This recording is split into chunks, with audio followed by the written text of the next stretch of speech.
Okay. Welcome, listeners. You are tuning in to Unlocking Your Truth with Dr. Leslie and Corey. Hello, everybody. Better late than never. Unlocking Your Truth is a radio show about metaphysics and spirituality, and we broadcast on 101.7 FM across the Fraser Valley. We also, the show is also available on podcast, on all the major podcasting platforms, and you can catch all the back episodes of the show, of which there are probably 300 at least, on my website, Dr. Leslie Phillips. 464. 264. Okay. Yeah. A lot of episodes. And so we've been doing the show for over 5 years. And we, this year, we've been doing a series on intuition and chakras for the second half of the year, because I had a new book come out, and my new book is called Intuition and Chakras. And in the book, we are talking about the relationship between the chakra system and your psychic abilities. So we thought it would be a really great idea to celebrate the book and to do a show on each of those 22 different psychic abilities. So hence the name Intuition and Chakras, right? Intuition and Chakras, How to Increase Your Psychic Development Through Energy is the name of the book. And it's available through Amazon, Barnes & Noble, IndieBound, and Llewellyn. I got mine from downstairs. Corey got his from me. Yeah, so we've worked our way up through the first, second, third, fourth, and fifth chakras at this point. And now we are all about talking about the sixth chakra and the psychic abilities that are channeled through the sixth chakra. And those psychic abilities include clairvoyance, which we talked about in the last episode, and abstract intuition, which we're going to talk about tonight. Yay! Actually, though, before I get started, I was flipping through to find my page in the book, which I've actually lost now, so I'll have to do it again. But it's worth mentioning that there's 3 sections in the book. And the first section in the book is called Intuition and Your Energy. And it gives you a whole bunch of background information about psychic abilities and the human energy field, as well as how it relates to life purpose and so on. The second section is called Identify Your Intuition Style. And this is where we go through those 22 different psychic abilities and talk about what each one is, how it relates to the chakra system, and also how do you know if you have this psychic ability. So there's lots of examples for you to figure it out. And then the final section is called 5 meditation techniques for intuition development. And so this has got some amazing content to give you meditations to help you focus on developing your psychic abilities. So it's very cool. All right, so on with the show. The 6th chakra. And the 6th chakra is located in the center of your forehead. And the energy center is horizontal to the ground. And it flows from front to back, actually through the center of your head. And this energy center relates to clarity of vision. So on a physical level, it does have to do with your sight and seeing straight and seeing clearly. And on a spiritual level, it has to do with your spiritual sight, your spiritual vision. So, meaning clairvoyance, which means clear seeing, which is the ability to see energy, and also this ability that we're calling abstract intuition. And abstract intuition relates to the use of your sixth chakra to interpret some of the things that you see, including symbols, abstract three-dimensional or multi-dimensional shapes and symbols, and formulae, like mathematical formulae. And so, in a sense, this is the ability of the gifted child. So an example of somebody with abstract intuition might be that it's the kid in school, in the math class, where the teacher gives them a complicated sum to do, and the kid just writes down the answer without having to do any calculations or working out on the page. And that kid might be accused of cheating. You know, you cheated on your test, you must have copied from the person next to you, when actually that person just has this highly evolved sense of abstract intuition, where numbers and formulae are second nature to them. So things like numbers, formulae, even music and that kind of thing. I'm going to find my page in my book, and we will talk about this in a little bit more detail. It's sort of that's sort of like a savant, right? Like the Rain Man. Yeah. Yeah, it is, but I don't think it's limited to savants. You know, I think I probably explained this last week, that language, which is what we use to communicate, is actually a fairly low form of communication. And all of the spiritual forms of communication are much higher than that, and multidimensional, and able to contain and convey much more information. So you can contain a lot more information in a symbol than you can in a sentence. And you can contain a lot more information in a mathematical formulae than you can in a symbol. All right, so let's see what we've got in here. So I'll read the bit about abstract intuition. Humans have learned to communicate through language. Oh, I think I'm just about to read what I just said.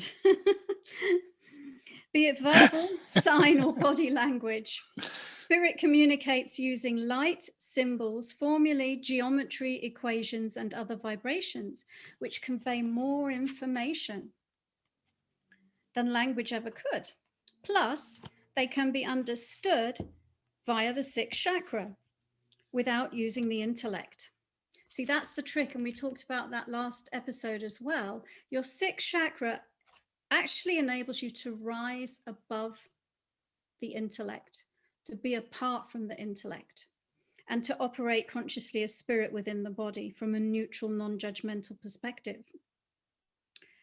All right, so you can understand geometry, symbols, formulae without using the intellect from the center of your head and your sixth chakra. And then I'm also going to repeat myself a little bit. If you knew the answer to questions in math class without having to work them out, you might have been using your abstract intuition. It's the ability of child prodigies, including musicians, like Amadeus Mozart, Franz Liszt, or artists like Pablo Picasso or Akiane Kramaric. And she's a really great example, and look her up if you don't know who she is. Akiane, Akiane. She was a child prodigy. She was doing master level paintings at about age 5, which is truly amazing. Physicists, mathematicians, writers, and so on. So it's a form of intuition that allows you to access answers without going through all the mental steps. So if you're doing it with your intellect, you'd be concentrating really hard, and you'll be going into effort, and you'd be trying to, figure out one wouldn't thing. Wouldn't that hold true for physicalness as well? Like if I'm a skater or a skier or something, and all of it, like I just get on the slopes and I just know how to move my body in perfect harmony with what I'm trying to do? It could. It could, couldn't it?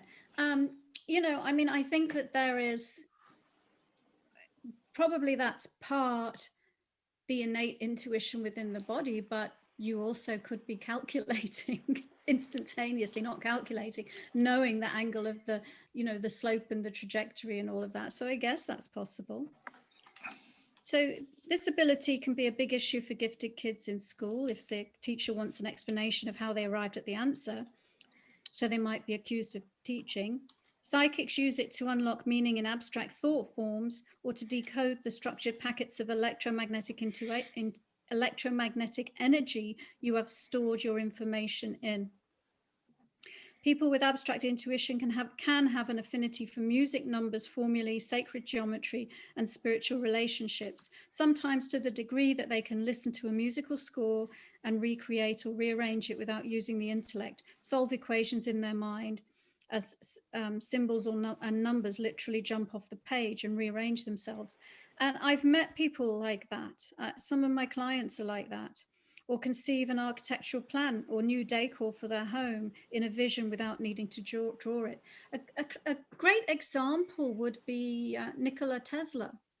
Nikola Tesla, who's that famous scientist, he used to have a laboratory in his mind, and he would conceive his experiments and he would lay them out in his mind laboratory, and he would set the experiment up, and then he would wait for the result to pop out without ever doing it in the physical world. And that enabled him to be the brilliant scientist that he was. So I think that there are lots of scientists and inventors that have this ability.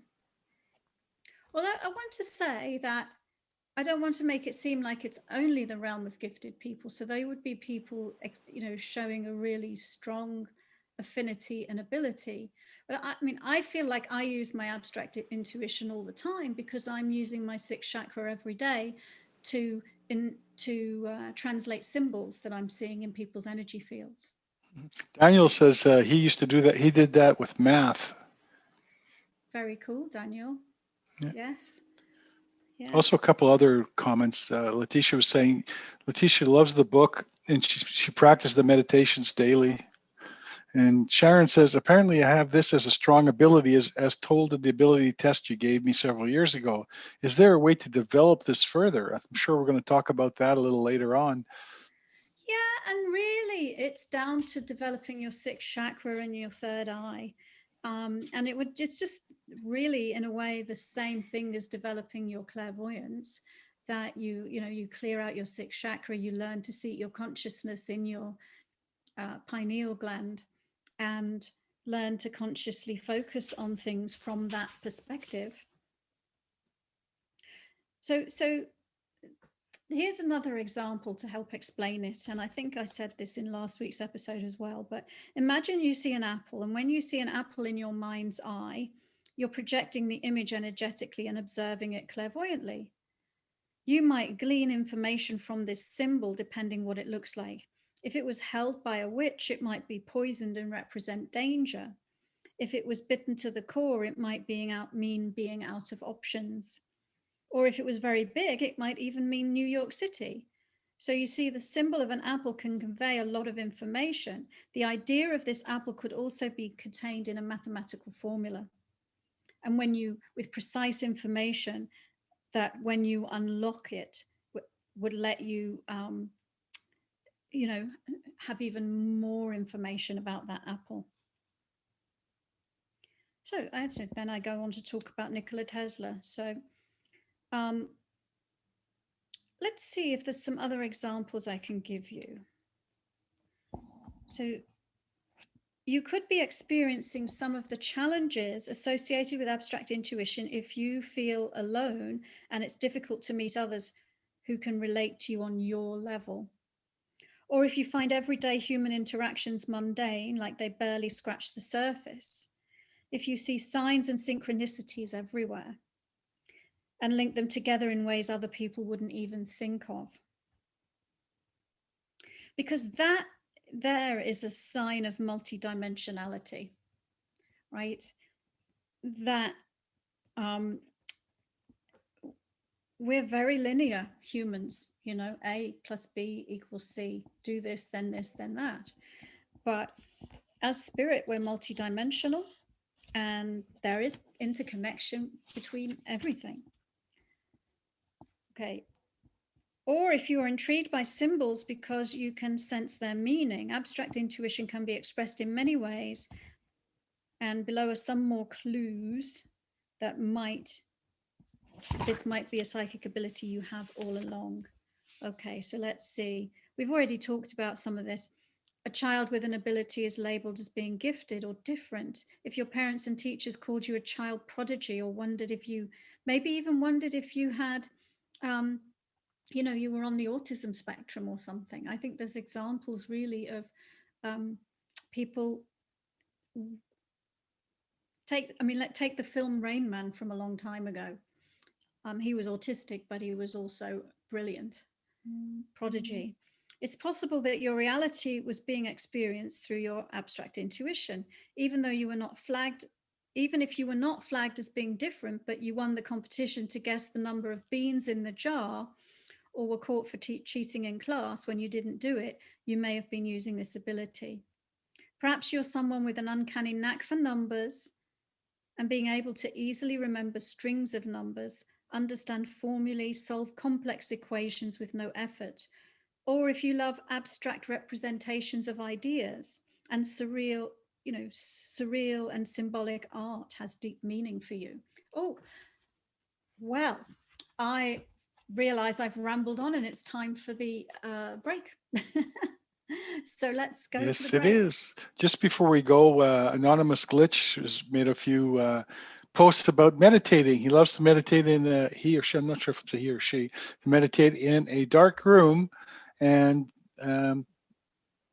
feels he's enlightened when he meditates in a dark room. I suggested using candles to share the light as well. He says no, he doesn't like candles. He likes to just meditate in the dark. And off to our break.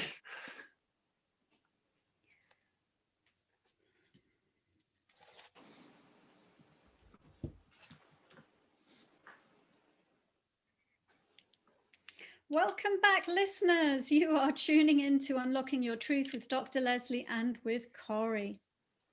Unlocking Your Truth is a talk show about metaphysics and spirituality.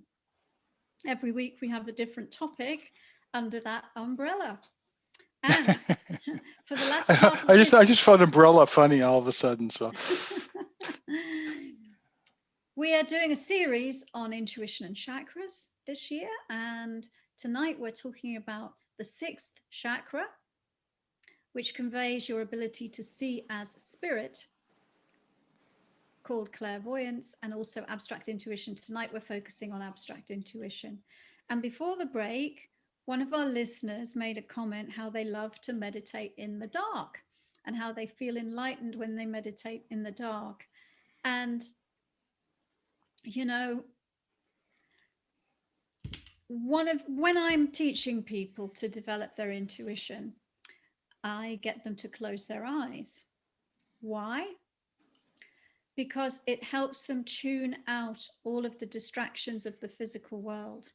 Is it absolutely necessary to close your eyes to access your intuition? No, but it is a really good idea in the beginning, because when you're first learning and practicing it, you want to just have like a single pointed focus on that. And so I can understand why that listener likes to meditate in the dark. It's one way of tuning out the physical, all of the signals coming in from the physical senses. So makes sense to me. Makes sense to me. All right. Well, I have some more comments if you're questions, great. if you'd like. Yes, yeah, please. And let's see if we can find them here. Okay, Nate says, you mentioned signs and synchronicities. I notice them constantly, but can never decipher what the universe is trying to tell me. And I have another one from Sharon. I'll give you that one when you're done with that one. So one of the biggest blocks to your intuition is the intellect. So it might be that you're getting into your intellect to try and decipher them, in which case you're approaching it from a linear 3D effortful level. So it's important to get out of your intellect and to bypass the intellect in order to translate spiritual information. So I recommend the practice of centering, which is one of the meditations in the book, Intuition and Chakras, teaches you how to focus your conscious awareness in the center of your head, in your pineal gland. This pulls you back from the frontal lobes of the brain, and the frontal lobes of the brain is where you do your analytical thinking. So that's probably what it is, but let me just take a look and see if there's anything else.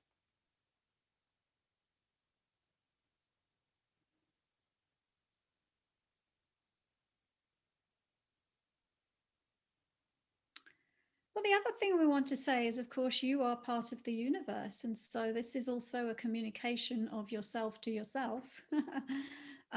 So it's not necessarily even some external thing outside of you trying to communicate with you. It's you. It's you affirming your path. It's you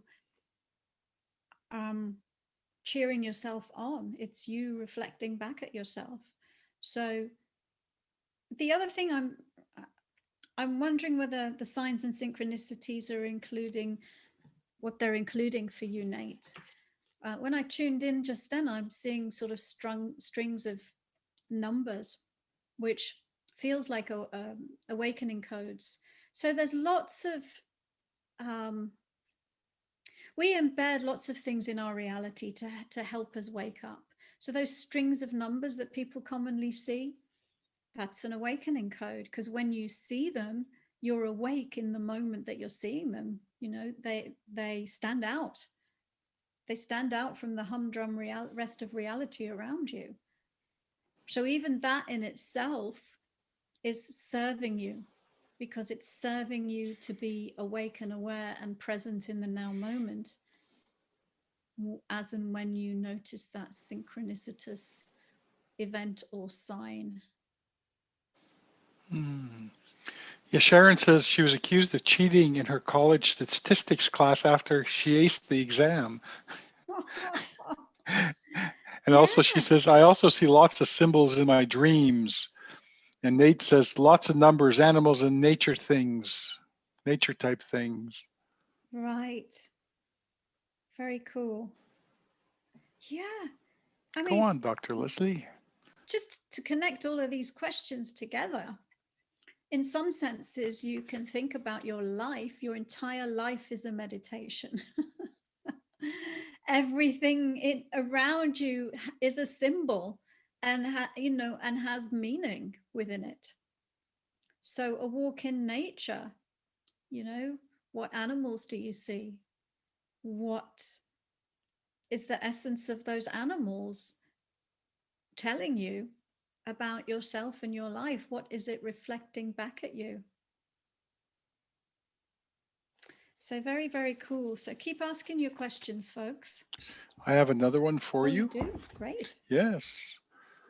And this one again is from an anonymous Glitch from Glitch. I rarely dream, or I can't remember my dreams. Okay, so it is that you can't remember your dreams, because we all dream. Because what is dreaming? In a sense, there's a couple of different forms of dreaming. And one form might be the body just processing the day's events and some body chemistry going on. But the other form is when we travel out of the body. So astral travel. Every single one of us, when we're asleep, we're traveling out of the body. And we are having experiences in another framework of reality. That framework of reality is multidimensional. So it's very different than the 3-dimensional or 4-dimensional framework of reality that you are used to in your waking moments. This reality that we're communicating in now, there's time and space. There's the 3 dimensions of space and the dimension of time. When you're asleep at night, you go into multidimensionality. It's not linear anymore. And it's not finite. And so you have many experiences, some of which relate closely to what you're doing on Earth, in your body on Earth, and some of which don't relate at all, or and some of which, well, what we might say as well is by the time you remember a dream, that dream has already been translated into a form that you can understand it from what it was in its original experience, because the original experience most likely would not make sense to you. So, and incidentally, dreaming or out-of-body experience is an aspect of the 3rd chakra, and we did a couple of shows on out-of-body experience and out-of-body memory. So Glitch, if you didn't listen to those episodes, go back and listen to those episodes. It will give you more information about dreams and dreaming and what's actually going on there. Interesting. I have another comment from Sharon. And Sharon says, I've practiced OBEs and lucid dreaming with some success, but experienced blocks.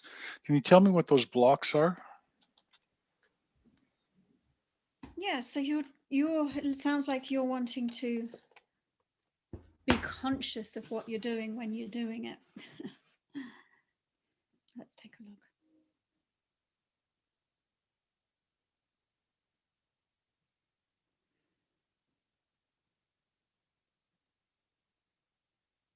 So give me a bit more information. Is what you're doing programming yourself to become lucid in your dreams?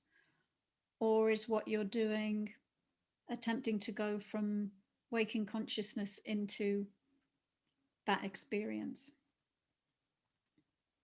And I'm just looking at your energy to see if I can tell you what a block might be. Well, one of the things that comes up is if you want to bring that information back into the body, you need to be really grounded. So it looks like one of the things is not being grounded enough to make that transition or that bridge of coming back into the body and back into the waking consciousness where that information stays with you.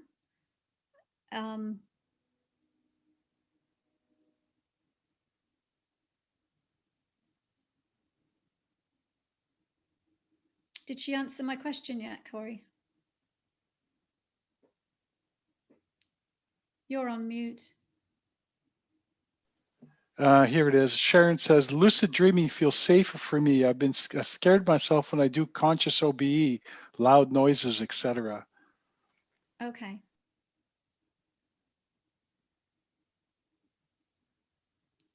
Well, this might be a longer look really than we have time for on the show, but I am seeing a bunch of like small energy cords in your 3rd chakra.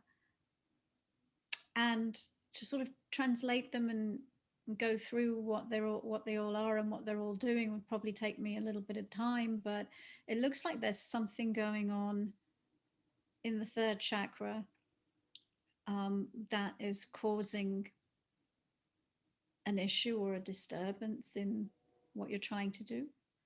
So you're welcome to contact me separately for a deeper dive into that. Yeah, Sharon says, I'm told. She says, I'm told I'm very grounded. Well, you would know if you're grounded. So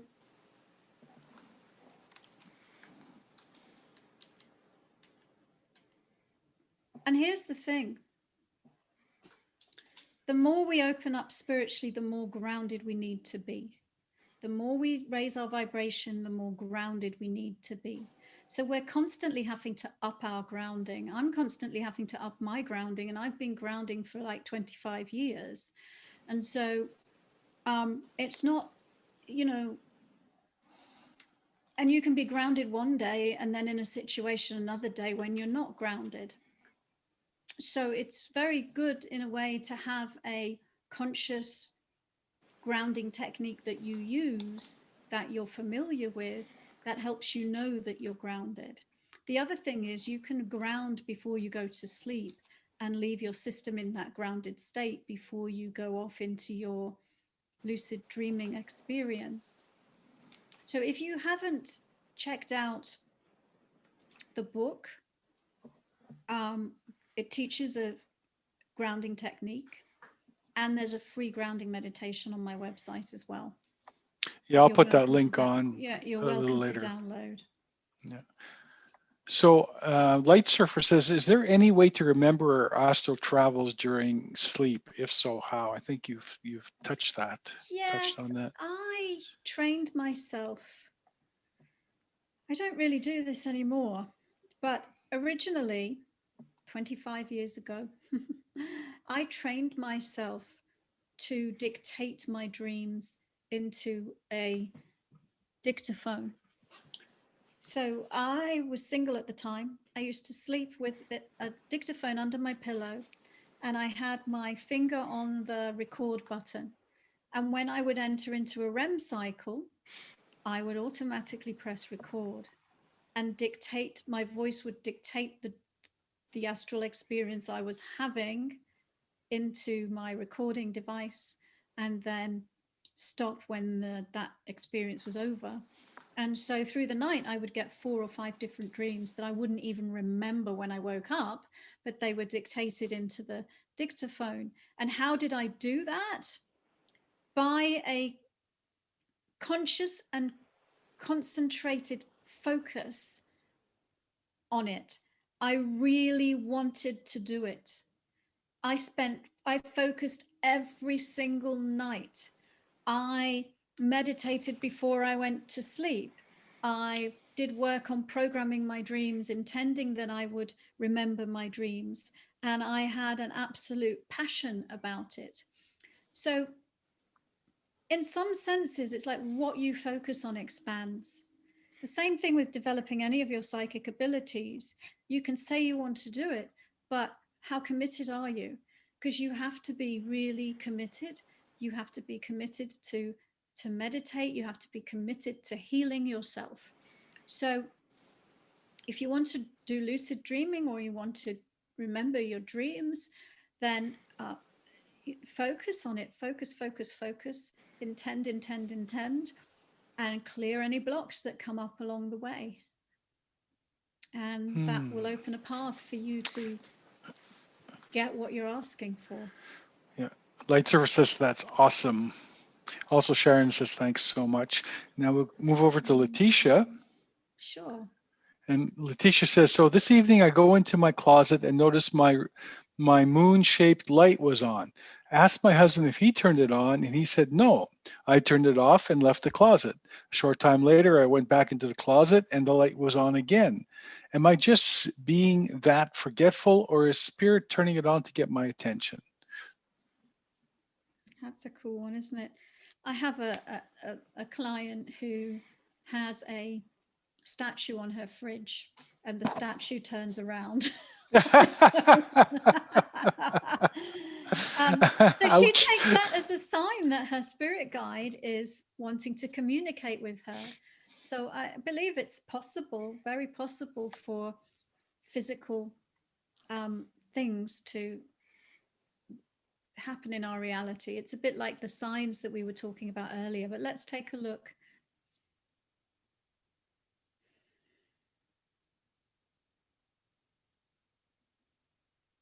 I don't believe you're being forgetful.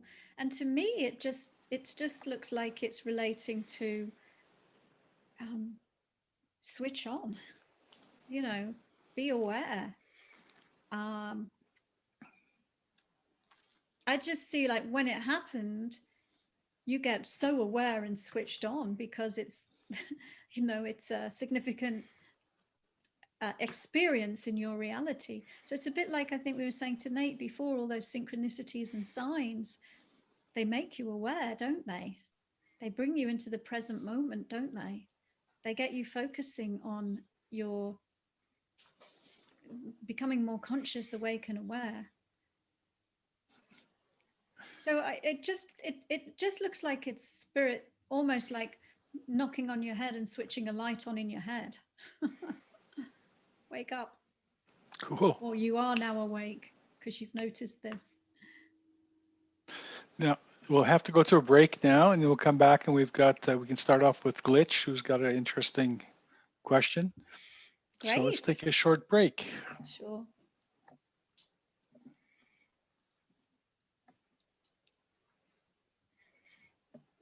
Welcome back, listeners. You're tuning in to Unlocking Your Truth with Dr. Leslie and Corey.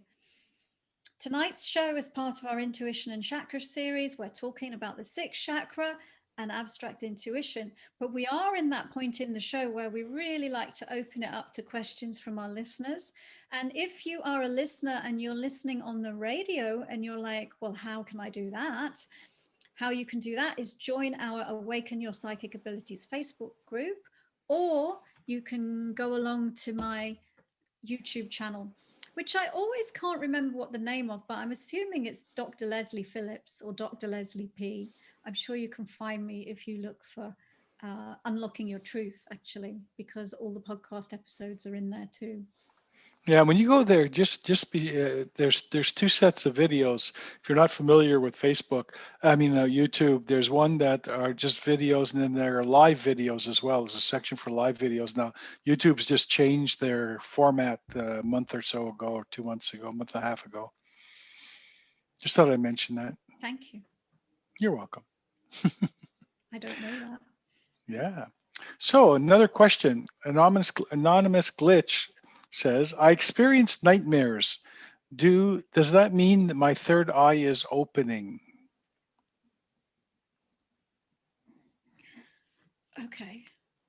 So your third eye it relates to the center of your head, the center of your sixth chakra, your pineal gland. Your pineal gland is a seat of the soul within the human body, where you as spirit can sit and observe your reality that you're living in this physical world from a spiritual perspective. So if you're having experiences while you're asleep, it's not relating to your third eye opening necessarily, because your third eye is like the gateway in your body to come forward consciously as spirit. So now one might say, well, when I'm dreaming, how am I seeing? It is your clairvoyance, because you have your clairvoyance whether you're in the body or out of the body. It's just that the pineal gland and third eye allows you to come in and operate those abilities through the physical system, or through the energy aspect of the physical system. So no, if you're having nightmares, you are going through, let's see, I'll take a look. See, on the astral plane, a lot can happen. It's this huge creative playground for experiencing a broader range of reality than we get here on physical Earth. So oftentimes we'll work stuff out. Maybe there's some stuff that's really bothering you in physical reality. So maybe you take that onto the astral plane and work through it. Maybe there's some fears, some fears that you want to transcend. And so maybe you project some astral experiences that involve facing those fears. For example, that's one possibility. Another possibility is that you're having encounters with unpleasant aspects of consciousness. Depending what the nightmares are, you could meet a being on the astral plane and have an altercation with a being. You could go into I mean, the whole of human mass consciousness is out there on the astral plane of all sizes, shapes, and forms. Just like you have here, you've got, I don't know, you've got the church group that meets together and sings on Sunday and the devil worshippers down the street. On the astral plane, you've got that palette of experiences that you could end up going into. So again, set the intention before you go asleep of what kind of experience you're wanting to have. And if you're constantly having nightmares, then you know, you can set the intention that you're not going to go to those places, or that you're going to solve the problem depending on what's causing the nightmares. So I hope that helps. Glitch. Yeah, Glitch made another comment, and that was, I have pressure on my forehead, he says. So there's pressure on his forehead. Right. So pressure on your forehead could mean that there's foreign energy in your sixth chakra.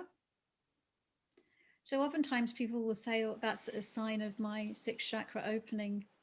And maybe it is, in the sense that you might be in the process of clearing out obstructions to being able to see clearly through your sixth chakra. So I would say that maybe there's some foreign energy there that you want to focus on cleaning out. Okay, and next question is from Brian. Brian says, hey, Dr. Leslie, I get a lot of signs and synchronicities that point to a woman I know, but it's been over a year since I've seen her. The signs are increasing. I've seen her visit in my dreams 3 times in 2 weeks. I'm sleeping, feeling this correctly, or can you tell me what's going on there? Am I seeing / feeling this correctly, That's or can you tell me?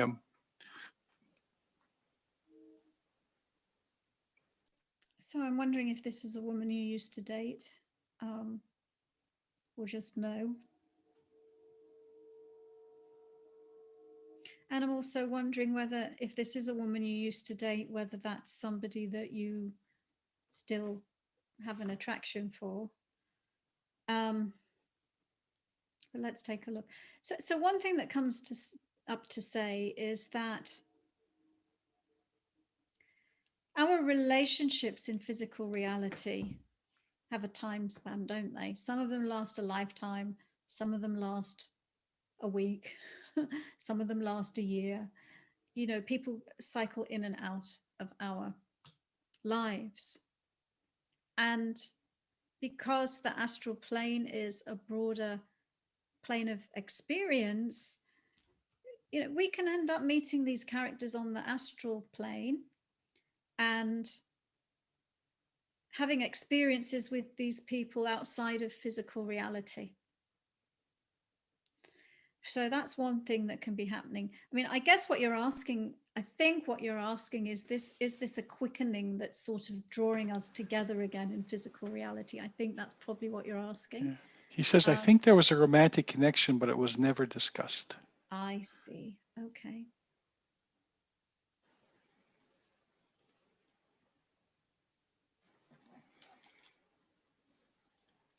Well, I'm seeing that there is activity between you and this person on the astral plane. And it looks like 2 of you are working some things out and figuring some things out. Whether that ends up being a manifestation in physical reality, I'm not sure. I'm not seeing that it's almost like that's not decided, or I'm not even sure whether that's the point of the whole thing. Because, I mean, you could go through a whole, I don't know, relationship on the astral plane and that never gets manifested in physical reality. So some of the things that we experience there do, and some don't get manifested in physical reality. Let's see. Again, in a way, I feel like this is a longer look. I'd want to ask you some more in-depth questions about your relationship with this person and how you felt about this person. And so it feels like there's almost like a combination of positive experiences on the astral plane, and also maybe working through some limits or some blocks or doing some healing as well. And it looks like that's sort of beneficial to the both of you, whether it ever ends up being anything in the physical or not. I hope that's helpful. Again, on that one, if you needed a longer look, you'd have to get in touch privately, I think, because that just looks a bit more complicated, maybe. Oh, Oh, she says. So yes. Anonymous Glitch says, you're saying that the pressure would just go away, if you remember what you were saying about that. Well, you can heal it and move it out and make it go away if you know how. Again, in my book, there are techniques for working with energy that you could use to help you to do that. In all of my courses, that's exactly what I teach you how to do. And so I would say it has the potential to go away on its own. It has the potential to stay longer. It just depends on you. And one thing is don't resist it. Let go of resistance to it. Also depends on what it was, right? So if it's what the foreign energy is. So what I'm saying is there's some energy there causing pressure, which can be released. You could go and see someone like me as a healer who could release it for you. You could take a class and learn some energy techniques so that you could do it for yourself, or maybe some other ways. At the very least, download that grounding meditation and use the grounding to release the pressure in your head, and that's available just to download. And I think Corey will have put that in the chat. I will do that very shortly. I put the YouTube channel in the chat, not the shortened version, but if they want to copy that, then save it to their bookmarks, and they have that. Great. And I don't see any other questions just yet. All right. Well, we were talking about abstract intuition, and we've forayed into talking a lot about dreams and astral travel. But here's the intersection between those things. Dreams are highly symbolic. Our experience in our dreams and on the astral plane is highly symbolic. And because it's a multidimensional experience, linear language isn't sufficient to contain those experiences. So we are communicating through symbol. And the symbols, everything in the dream is a symbol, you know? And so one of the things that we want to do when we've had a dream that we've remembered is say, what was the most potent symbol? What was the most striking symbol? What was the thing that stood out to me the most in the dream? And then treat that symbol as a symbol and read it with your clairvoyance, translate it with your clairvoyance. That's what I would do if somebody comes to me with a dream that they want interpreted. We would look at the symbolism of the dream and translate it into meaning. Also, what's the main, if you had an emotion in the dream, what was the main emotion? And how does that emotion anchor to an emotion that you recognize you're having in your waking life?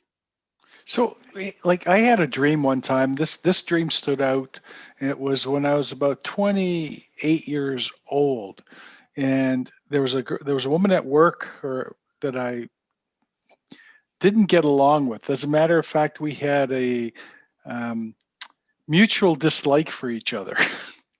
And I had a dream one night that we fell in love and got married. And I went into work, and this is like, hours later, I just had this amazing emotional feeling towards her, even when I saw her, which eventually went away. But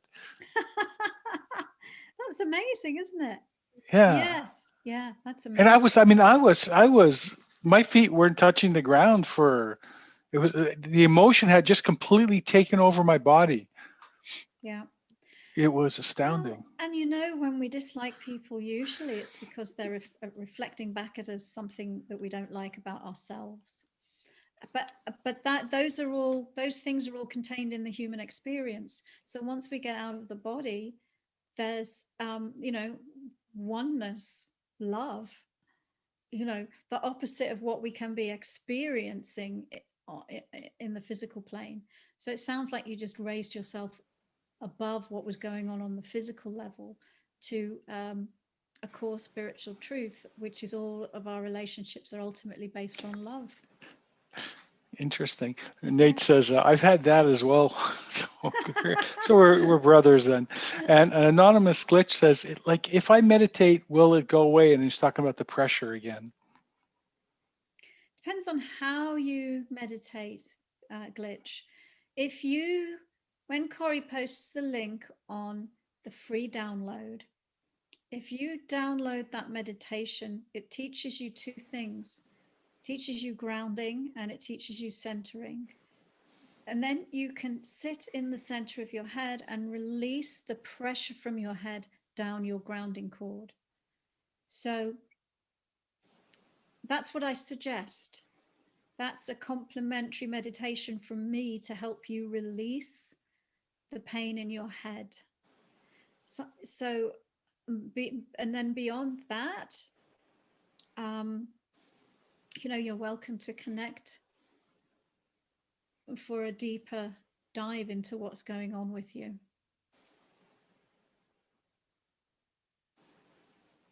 Lots of in-depth questions this evening. Yeah. Okay. Just keep going, Dr. Leslie. Okay, sure. Yeah, because we started late, didn't we? I'm like, oh, aren't we at the end of the show? But we're not, because we started late. So tonight's show is on abstract intuition. And I'll just recap. That is the ability conveyed through the sixth chakra to be able to read symbols and formulae. And so, a symbol could be, I don't know, my cup of tea could be a symbol, right? With that you could interpret with your abstract intuition. You can also get not just symbols in the form of objects, symbols in the form of more abstract symbols. Okay. So quite often, if I'm doing a clairvoyant reading, sometimes I will get symbols, and it will be like, I was reading someone this afternoon and there was a swan. So the symbol was a swan. But other times you might get something completely abstract, a few squiggly lines, a strange symbol that isn't anything that you'd even seen on Earth, that you can still translate with your abstract intuition into meaning.